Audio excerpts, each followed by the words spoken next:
Blogçu ve raýat aktivisti Cuma Sapar Dädebaýew Türkiýeden Özbegistana ýerildi. Dün akşam ma'lum bolmagyna görä İstanbulda ýaşaýan blogçu we raýat aktivisti Cuma Sapar Dädebaýew geçen hepde Özbegistany zor bilen deportasiýa edildi diýip Moskwadaky Memorial merkezi we adam hukuklaryny goraýan Türkmen Helsinki gaznasy habar berýär. Türkmen Helsinki gaznasyna bu habary aklawçy Abdulhalim Yılmaz ýetiripdir.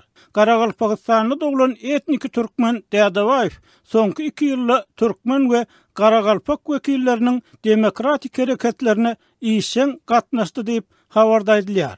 Aýdylmagyna görä Özbegistan ony terrorçylykda aýplap bir neçe ýyl odal Interpoluň üstü bilen gözlenýän adamlaryň sanawyna goşupdyr. İstanbul polisiýasy 2020-nji ýylyň oktýabr aýyny Türkmen aktivistleriniň ýygnanşygynyň öňüne alyş çarelerini geçirenini Dädebaýew hem tutsak etdi. Emma ol 6 aýdan soň kaziýetiň karary bilen deportasiýa merkezinden boşadyldy. Dädebaýewiň İstanbulda tanışlary onuň 11-nji ýanwarda ara gatnaşyga çykmagyny kesenligini habar berdiler. Aklawçy Abdulhalim Yılmazyň maglumatlaryna görä 12-nji ýanwarda ýitirim bolan aktivist Türkiýeden Özbegistana deportasiýa edildi. Sayın Recep Tayyip Erdoğan, biz mazlum Türkmenleriz. Ben Cuma Safar Türkmen. Bugün saat 4'te Türkmenlerin derneği Oğuz boyundan çıkar ekeni bizleri takip ettiler, bizleri öldürmek istediler, bizlere suikast yapmak istediler. Sayın Tayyip Erdoğan, biz mazlum Türkmenler Türkiye'den yardım istiyoruz, adalet istiyoruz, destek istiyoruz.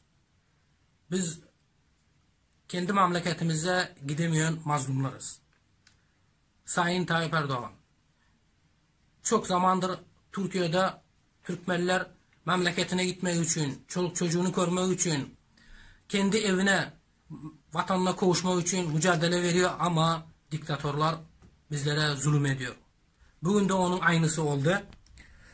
Kadıköy'deki derneğimiz, Oğuzboy Derneği'nden çıkan zamanımızda bizleri belli şahıslar tarafından takip edildik. Bizleri öldürmek istediler. Bizlere zaten eskiden tehditler geliyordu çok. Şimdi bu açıktan açık oldu.